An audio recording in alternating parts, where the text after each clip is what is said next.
Good afternoon, everyone, and welcome to the Travel Vault webinar. My name is Christina Brazier, and I'm the Operations Director at Travel Vault, and I'm joined today by Matt Purser and Adam Pennyfather from TTC. We're hoping to be joined by Farina Razam from Kemp Little as well, and we have a guest speaker this week, David Atkin from Sanderson Phillips Travel Safety Consultants. As usual, all attendees are muted to ensure a better sound quality. However, we always welcome your questions either via the Q&A function or if you'd like to email me directly. The webinar is being recorded and will be on our YouTube channel a little later. We also have a new Facebook group forum for members. If you haven't joined, please click on the link that will appear in the chat shortly. So this week we were hoping to have a little more clarity on air bridges or travel corridors, but it appears that there's still been no government announcement. And today I see in the news that there's talk about a quarantine exemption list instead. Farina, I think you may have joined us now. Afternoon, Farina. Hello, sorry I'm a bit late. No problem at all. I mean, I know obviously nothing's been confirmed by government, but and the kind of the media has posted lots of different news articles over the last 24 hours. But what can you tell us about air bridges or quarantine exemption list that you've heard so far? A bit of an odd one, because my understanding was the purpose of the air bridges was that we were going to have a reciprocal arrangement. Whereas now I think what they're basically saying is they're going to have a list of countries that customers can travel to, but there doesn't seem to be any requirement that there is a reciprocal arrangement in place. So what that basically my understanding that is that we can now travel to destinations, but there isn't necessarily an arrangement in place whereby they're going to accept us without quarantine. So I think New Zealand and Australia are probably the best examples of that. So in that situation, the FCO advice has been lifted. There's no restrictions, you can travel, but on when you arrive, you're going to have to enter into 14-day quarantine. So that is going to obviously affect performance of the package. So that means that customers would still have the right to cancel and receive a refund in that situation. So really what you will now have to do is, when looking at these destinations that we can travel to, is have a look at what's going to actually happen on arrival, whether the customer has to quarantine or not. And it's only if they don't have to quarantine can the holiday go ahead, and you don't have to cancel and receive a refund. And just to clarify then, in the on the quarantine, does it affect the booking if they have to quarantine abroad or if they quarantine in the UK? Because I think there was some difference on that when we talked about it previously. Yes, if they have to quarantine abroad, that is going to affect the performance of the package. So customers are entitled to ask for a refund, and they would be entitled to a refund under Regulation 12.7 because the quarantine is affecting performance of the package. So the PTRs would give them the right to a refund. If it's quarantined in the UK, that isn't affecting performance of the package. So on that basis, I would say they're not entitled to a refund under 12.7. It's a bit of a tricky one, because I have heard other people say, because things have changed so significantly from when the customer made the booking to now, that actually is there an argument that there's been such a material change that the customer should be entitled to cancel their booking and receive a refund. So that's basically looking at things outside of the PTRs, because when you're just looking at the PTRs, they're not entitled to a refund because performance of the package and the travel service and all the rest of it can go ahead as contracted. Generally, the position that seems to have been taken by ABTA, and that I do agree with, is that customers are not entitled to a full refund in these circumstances. You might want to look at it on a case-by-case basis, because I think there is an argument there that you could say, if you're a customer who can't work from home and so has to take an additional 2 weeks of holiday off to be able to quarantine on your return to the UK, could you say it's quite unfair to not allow them to cancel their booking in those circumstances? And I guess there is an argument there. I would be very interested to see what the Competition and Markets Authority comes out to say on that. They haven't said anything yet.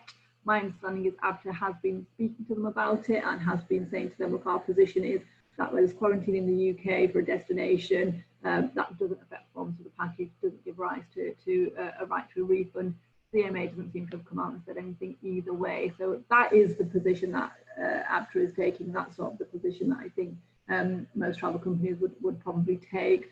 That said, if you want to take a slightly more commercial approach and say, look, we understand you can't work from home, you're going to have to take 2 weeks of holiday off on that basis, you can always postpone the booking, and we might let you postpone for free or something like that. You might want to take a more commercial approach, but that's not necessarily a legal obligation on you to do that. Okay, thanks for that. I mean, we'll obviously keep an eye on whether the CMA or ABTA issue any advice on that as well, and we can forward that to members. And obviously we've been talking about existing bookings there, but and the industry is hoping that at some point we can start taking new bookings, or that we can certainly encourage new bookings. Does this list put extra obligations on a tour operator to check it beforehand and make sure the customer is aware of any restrictions in place? I think you have to make yourself aware of the list, because you're not necessarily going to be able to operate a holiday when the customer has to go into a 14-day quarantine upon arrival at that destination. So I think you do have to check the list. I think the obligation is on customers to check FCO advice, but you do need to make them aware of that obligation and the fact that they should check FCO advice. They should know whether it's safe to travel to their destination and make an informed decision. If customers know that they'll be subject to a 14-day quarantine on arrival at the destination and are still happy to go ahead, for example, if they're going to visit family or something, then that's a decision for them to make to proceed. But if they didn't want to proceed, if they did want to cancel, they are entitled to a full refund. But yeah, I think you absolutely have to check, and you have to check that list, and you have to be aware of all the destinations that you offer and what the quarantine arrangements are, what the restrictions are in destination. You should make yourself aware of that, and I think you should be sort of communicating that to customers so they are aware. Okay, thank you. And I read somewhere, that some operators are not selling until it is clear about this quarantine list or air bridges. And another article also said that one operator is getting agents to sign a disclaimer. Is this something you've heard of, or you become aware of, or being asked about by your clients at all? Yeah, I have had requests for disclaimers to use with customers. The problem that you have there is you cannot contract out of the customer's legal rights under the PTRs. You can't say to them, sign a disclaimer, that means you're not going to come after us, you're fully aware of the risks, and you're going to go on holiday, and you've got to have any claim against us. That kind of a disclaimer just isn't worth the paper it's written on, because a customer has rights under the PTRs. You can't get them to sign that away, and if you do, it's just not enforceable against the customer.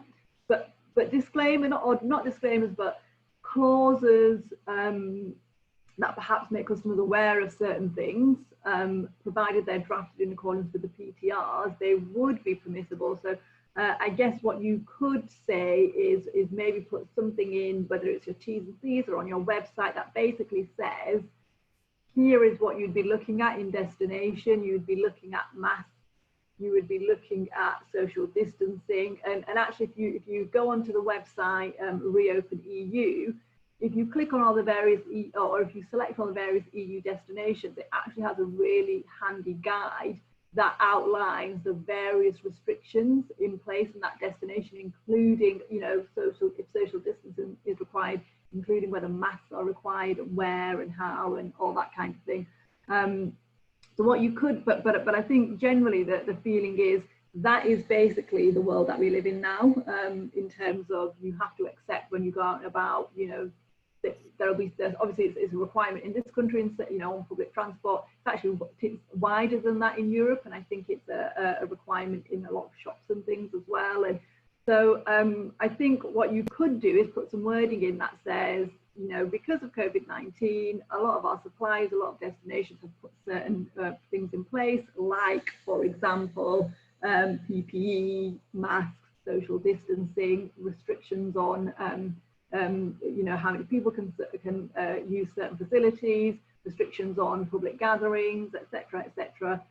these are measures that have been implemented, you know, for your safety and your security. We wouldn't expect these to have a significant impact on your holiday. And almost what you're doing there is you're not trying to exclude the customer's legal rights that they might have if it's considered a significant change, but you're basically saying to them, you're setting out your stall and saying, but we wouldn't consider it to be a significant change. But it's going to depend on the fact.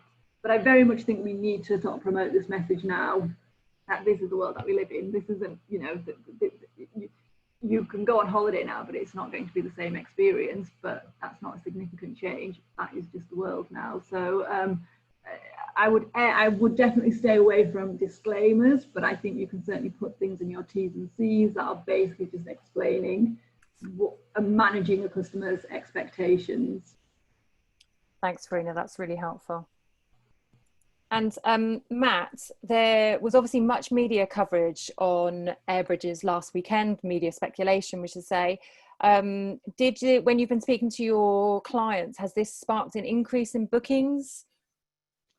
Good afternoon, everyone. Yeah, I think, well, inquiries definitely.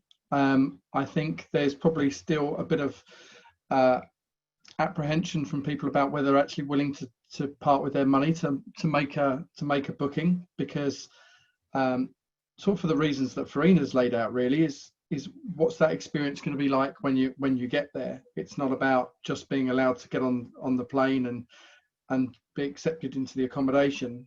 You know, as we've spoken about before, are the restaurants going to be open? Is the swimming pool going to be open? So definitely a few more inquiries. But also, I don't think it's helped the fact that the message is changing as well. You know, I think one of the first countries to come out and, you know, that we thought we'd end up doing an air bridge with was Portugal, and then that's all sort of taken a step back as Lisbon has had sort of its second wave. So I think there's definitely an increase in inquiries. Not really turned into as many bookings, I guess, as everyone would like at the moment. Maybe that will change once we have this list. But I mean, as much as we want all of the as many countries on the list as possible, I also think it's a bit unhelpful to have so many on the list, on the basis that it doesn't feel that they've done as much work on those individual countries as you maybe would hope. And does that therefore not give people as much confidence when they're coming to book then as well? But, you know, I think we'll have to wait and see what people's appetite is like.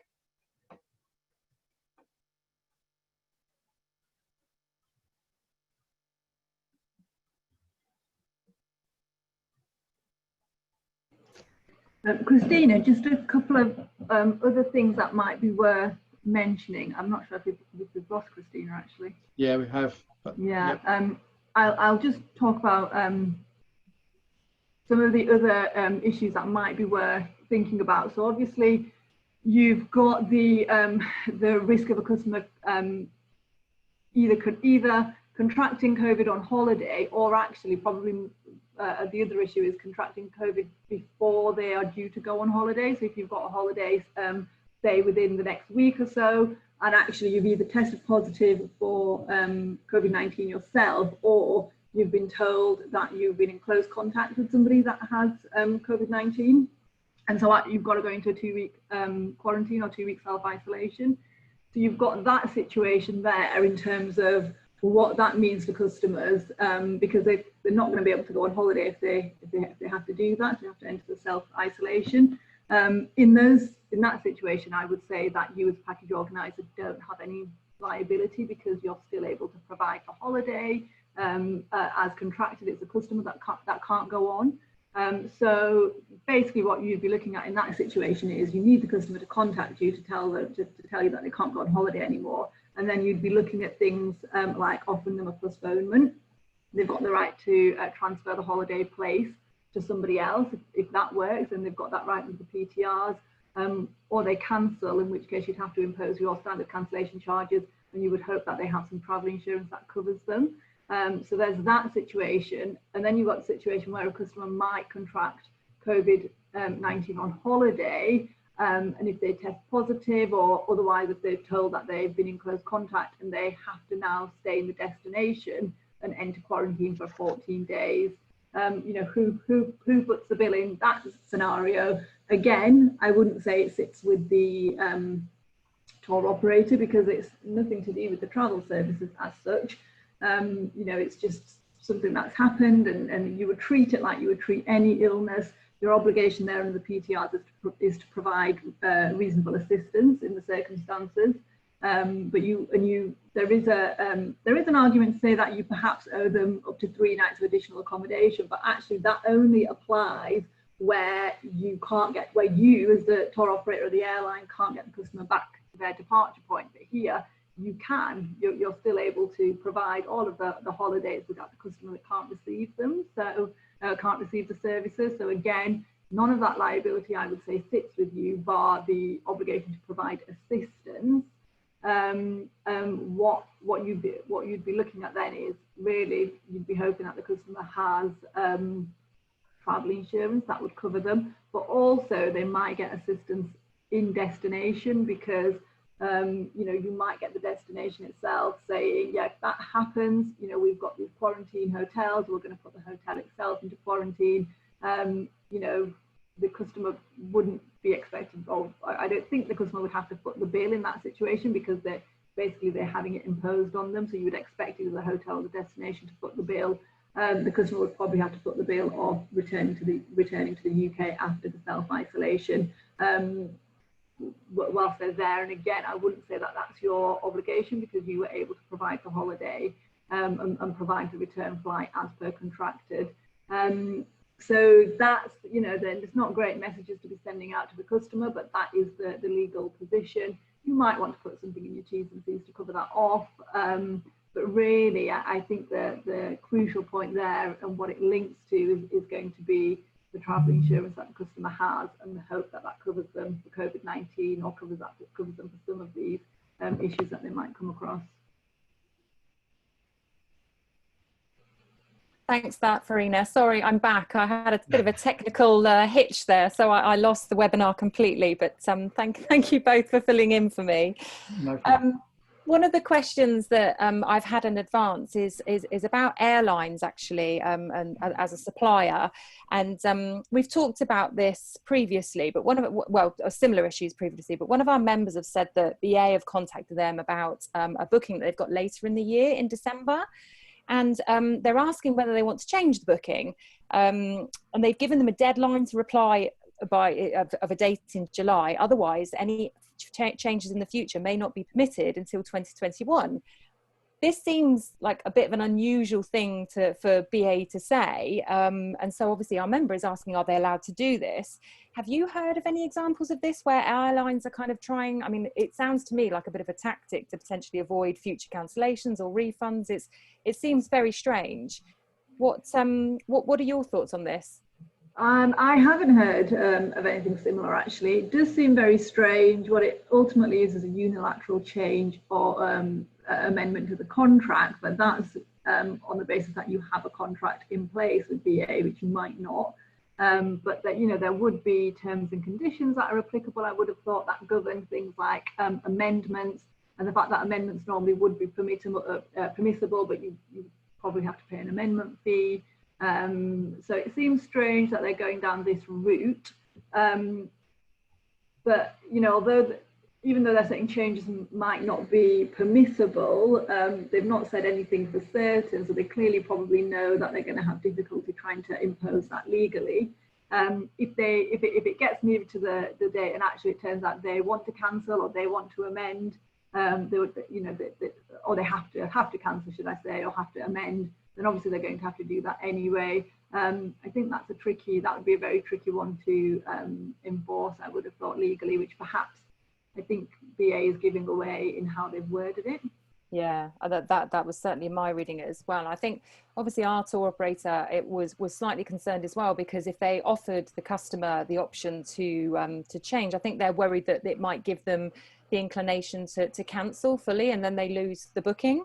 So are they obliged to pass on that information from BA, or as the operator can they say, well, actually we're going to just keep this relationship between us and BA and we don't need to tell the customer that?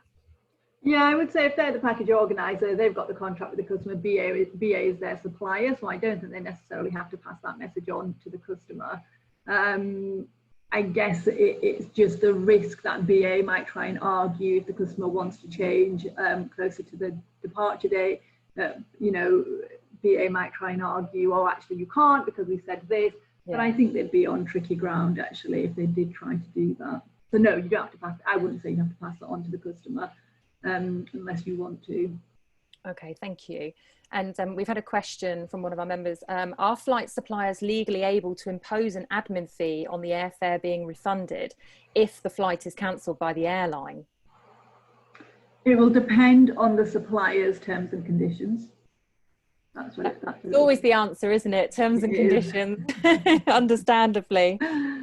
Okay, thank you. Thanks, Verena, for that. Right. We also have Adam on our call as usual, and obviously the key developments over the last couple of weeks have been the change in the furlough scheme, which actually happened yesterday, to offer flexible furlough. Because we've talked about this on the last two webinars, we weren't intending to go into it in any more detail, but if you have got any questions, then please feel free to ask them in the Q&A, and I can put them to Adam a little later during the webinar. But for now, we were going to move on to our guest speaker, David Atkin from Sanderson Phillips. David has worked at a number of tour operators throughout his career before joining Sanderson Phillips in 2016 and becoming managing director in April last year. Now, we all know that health and safety has always been important as a tour operator, not least because of the responsibilities placed on tour operators by the package travel regulations.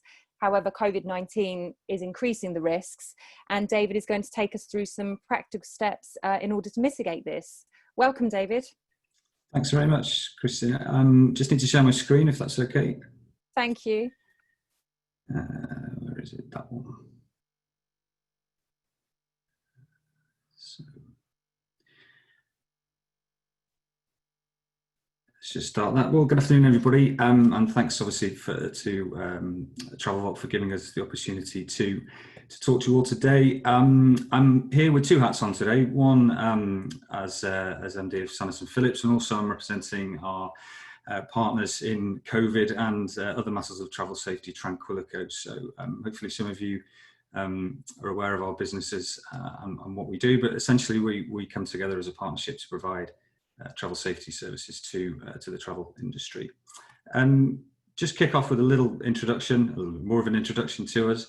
And then I want to talk a little bit to start with just about travel safety generally, why it's important, and auditing and due diligence and some of the processes that you can go through there, because it's obviously very important now with regard to COVID and the situation we're experiencing with that, but also generally with regard to health and safety auditing of your supply chains, particularly accommodation, transportation and excursions and activities. So we'll go through those in detail and outline some minimum standards that we'd certainly be looking for when we're auditing those suppliers.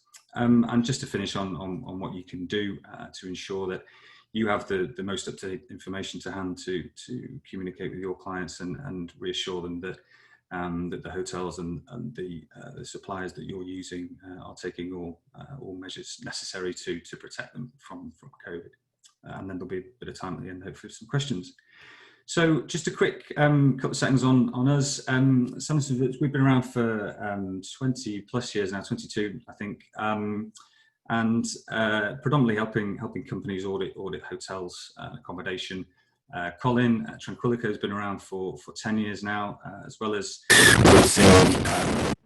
transportation activities and excursion suppliers. They also audit small cruises, have an aviation risk assessment as well. They also provide crisis management training. So together we've been working a lot more closely together recently, particularly since COVID, with supplying a complete solution for travel safety. So I'll be able to talk about both sides from each business today. These are some of the clients that we work for jointly. We act independently, but obviously everybody's concerned with the ultimate safety of the guests. So it is a collaboration between the clients that we share, and also obviously between our two companies. So travel safety generally, and it's good to start with this. I like this quote because it sort of displays actually where safety should sit in everybody's minds. It's part of the private package travel regulations. It's a legal requirement that anybody creating a package, as Farina mentioned earlier, in terms of the fulfilling that package and the proper supply of the services, you need to be able to demonstrate that your supply chains are in turn demonstrating all reasonable skill and care with regards to health and safety, and it does cover all elements of the package. There's also very much a moral responsibility around this. The duty of care term is often referred to within the business travel community, but it's absolutely relevant here as well. And I think the customers rightly are questioning, certainly when things go wrong, that, well, why didn't you look after this for me? This is something you should be doing on my behalf. The consequences if something does happen, an incident, accident or some illness, we're into insurance claims, maybe court cases as well, and pay out some fines, and also the reputational damage that might come along with that. So plenty to think about from the outset. The process of due diligence helps with this. Auditing your suppliers and reassuring yourselves that they're doing all that they can is massively important. So we would all reasonably expect that if you walk through the front door of a Hilton hotel, pretty much anywhere in the world, that there's a certain level of health and safety diligence going on behind the scenes. And I think we'll all be pretty reasonable to expect that. And actually, I'm not picking on Hilton, they were just part of the presentation, but they do have a very robust system that's controlled globally with their owned and managed properties, but they also have franchise properties. And whilst they very much expect every hotel within their brand to adhere to the same standards, then, unless you know the properties intimately, you might not know which is a franchise property and which is an owned and managed. So the point being that you have to check it out. You have to satisfy yourselves that the standards in place. The other thing to consider is that, not one size fits all. Good example here of a very unique, distinctive property. You wouldn't get me up there for starters, but people are obviously looking to do, a wide variety of holiday experiences these days, and therefore you need to tailor your auditing so it matches the facilities that are in place. And then, of course, activities, excursions, ever more dangerous, ever more exciting, ways of getting to the hotel or experiences while you're there. There's a lot more risk that customers are taking these days as opposed to sort of traditional fly and flop holidays of the past. So it all needs to be part of that consideration process. So an audit trail is the key requirement here. We need to be able to prove that you, either yourselves or through another company, have taken steps to check that there's adequate measures in place at the other end. We can't assume, as I said, with regard to Hilton, there are varying standards across the world with local laws in different countries. We're seeing that very prominently at the moment with regard to COVID. And for example, one very quick example, the physical distancing differences. Obviously, we're still at 2 meters here in the UK till the weekend. The World Health Organization says 1 meter, it's 1.5 meters in other countries. Lots of variance in standards, and that happens across the board with regard to elements of health and safety, fire safety, pools, carbon monoxide for fossil fuel appliances, different in lots of parts of the world. And then awareness of those laws, either in their own country or generally internationally accepted standards that we would want to see as reputable companies and operators.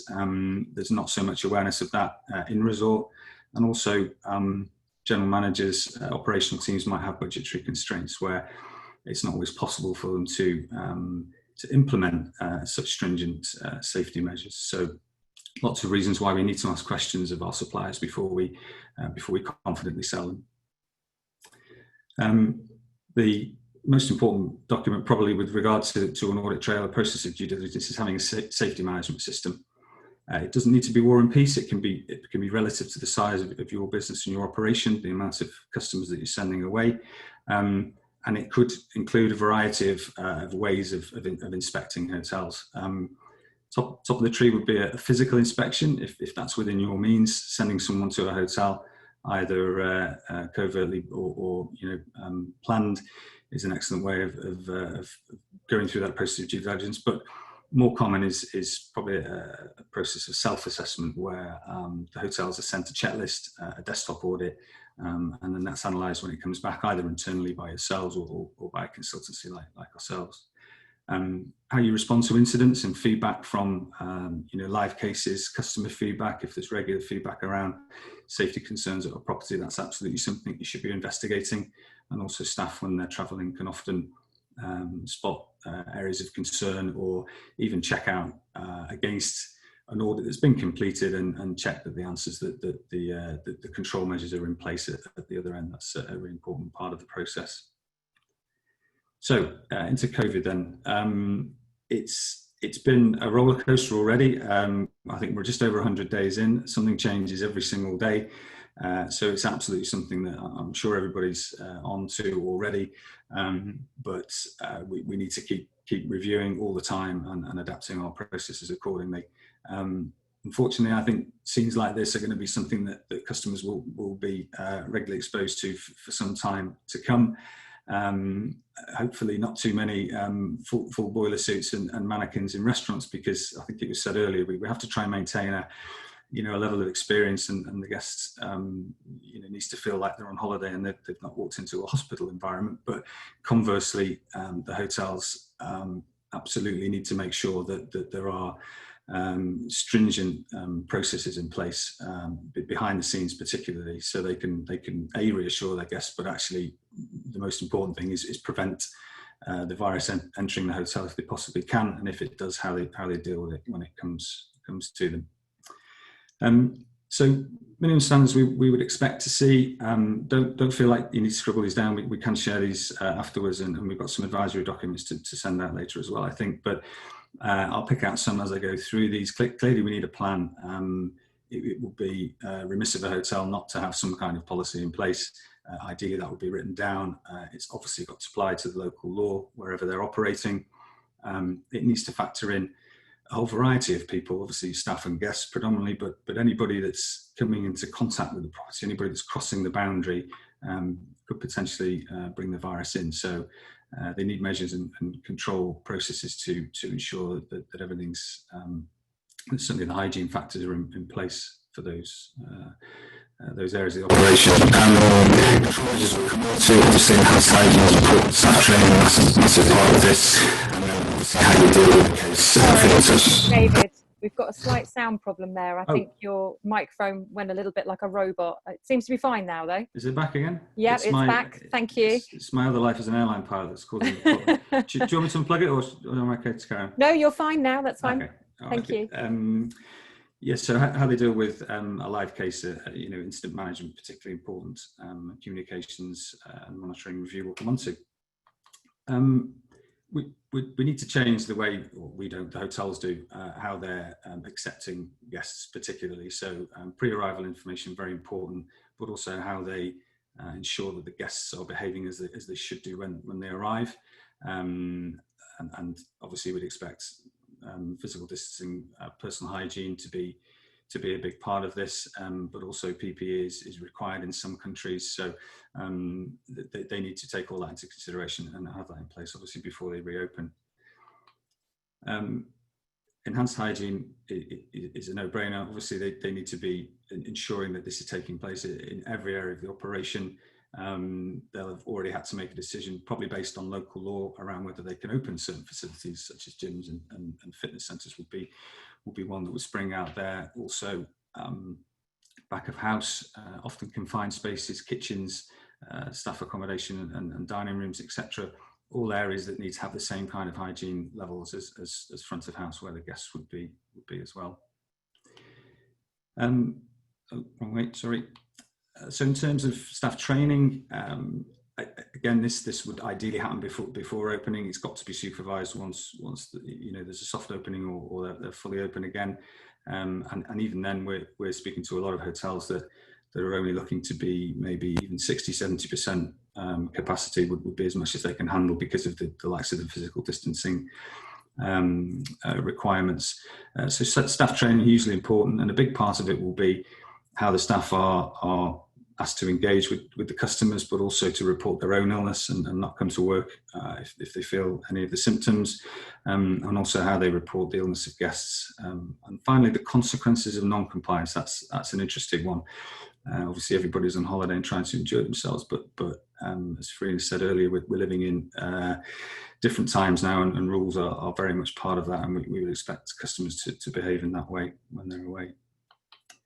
Communication, I think everybody's over communicating at the moment, and that's absolutely right. Information is changing rapidly, and therefore everybody needs to be kept up to date with that, particularly internally, so everybody's aware from a staffing point of view, but also externally for guests and any other stakeholders that might have an interest in what's happening at the accommodation. And then in terms of how you deal with a life situation, again, it depends on who the ill person is when it's identified, but the hotel might have to deal with somebody that then has to stay at the hotel until they've completed a process of self-isolation, or if they're a visitor, then we're looking for them to be evacuated from the premises as soon as possible, or certainly in line with government recommendations. And whatever happens in the plan, it has to be reviewed regularly. As I said, things are changing so quickly, we're all seeing that, and it's really important that the plan's reviewed constantly.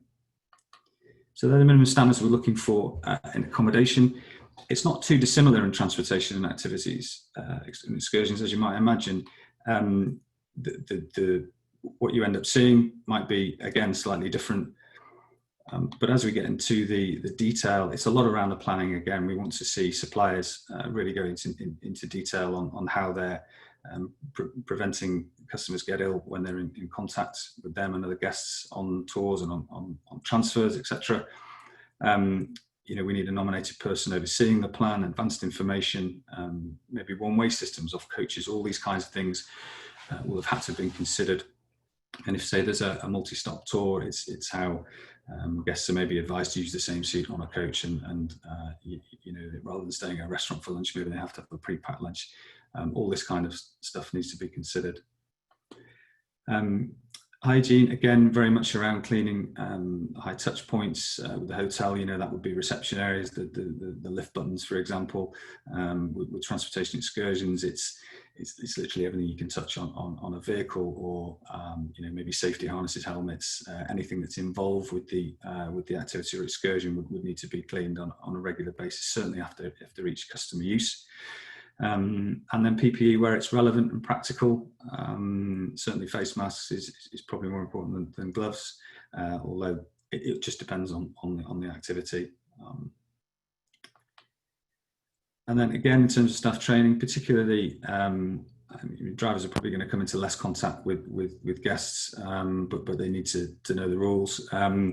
Any guides, any people who are leading activities and excursions, obviously they'll be very competent in leading those experiences, but they might not, they won't be used to adhering to these hygiene principles. So it's really, really important that they understand the standard operating procedures and how they've changed, and obviously how they need to help the guests understand what's required of them when they're going through the experience as well.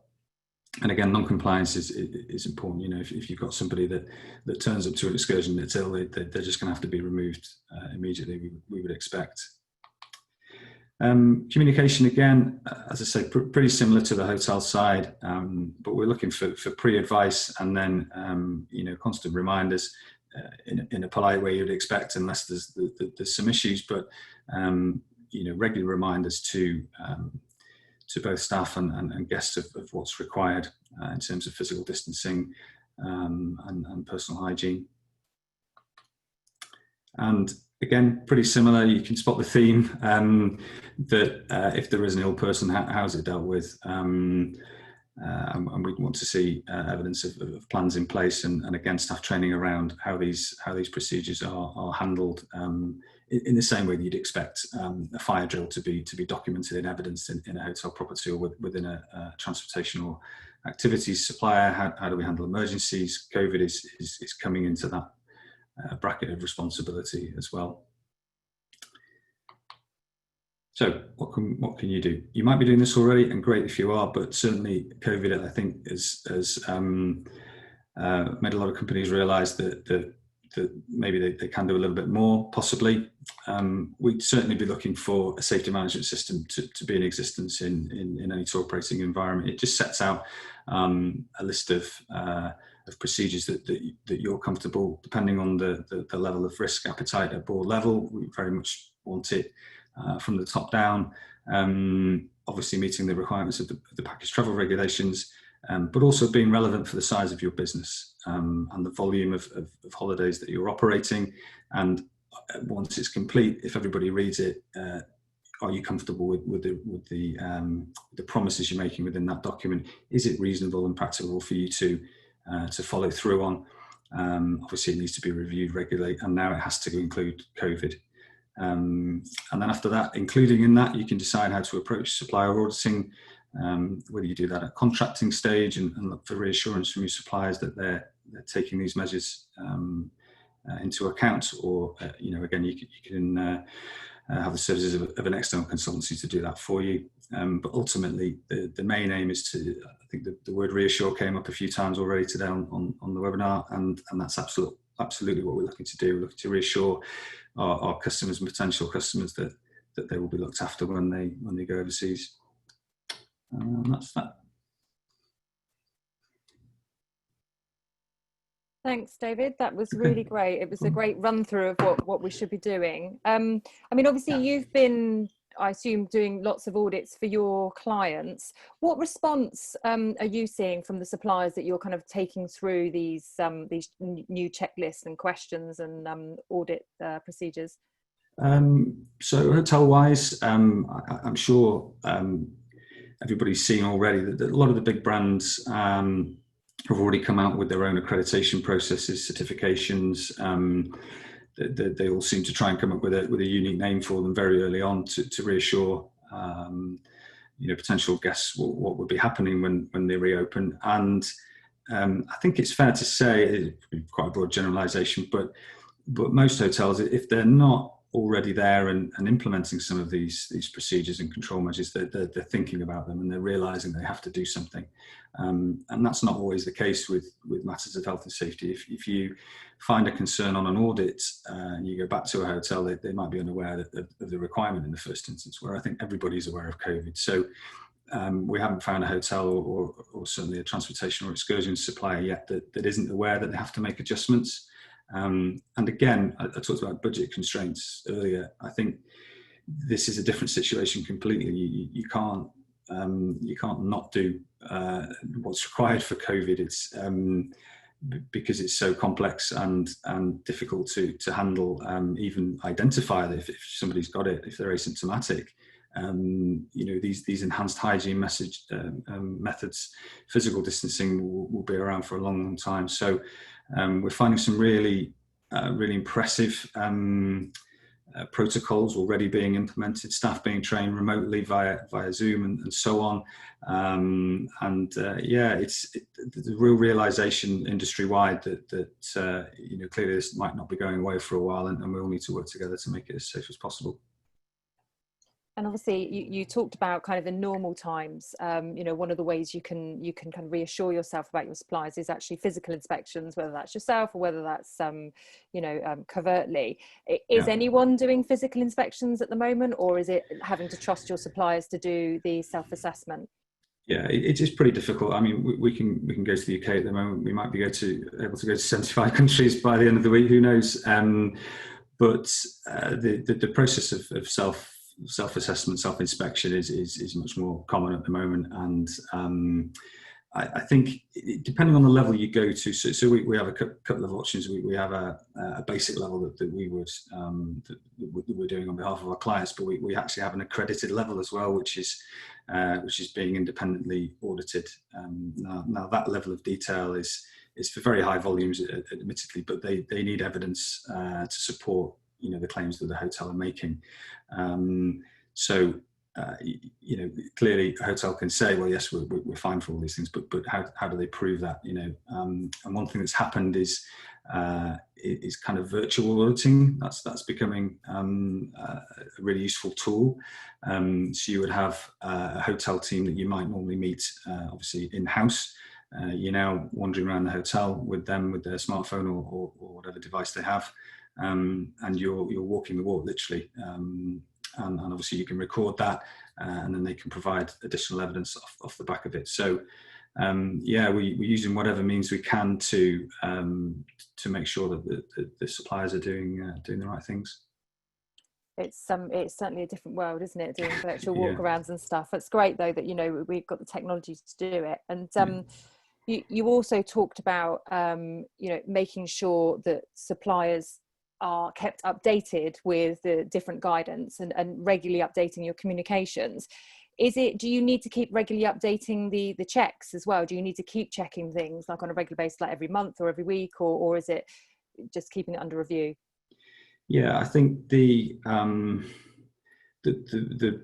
fortunate position we're in, we think, and we're yet to see any difference to this, but we think we're starting from the worst possible case. So if the right measures and those minimum standards are in place now, we would expect that they would be lessened over time, unless there's a spike. But even if there was a spike and more stringent controls needed to happen in resorts, it would be, well, we don't think that there would be a case where it would become more strict than it is already, if that makes sense. So assuming that carries on, then we wouldn't need to revisit as conditions change. Obviously, if things, you know, if social distancing, say, comes to goes to 3 meters, say, it goes more restricted, then clearly we'd have to revisit. But the way we do the regular auditing, unless there's a big material change at the property, so for example, they build a new wing of rooms, or there's a new pool, or some kind of additional facility, a large change, then we wouldn't look to re-audit outside of the regular frequency. The one thing I would say is if a guest or a number of guests fed back that there were problems, and or staff feedback, you know, if tour operators are getting that kind of feedback, we'd want to know, because we would then obviously raise that with the property. Any kind of live cases we would follow up. Absolutely.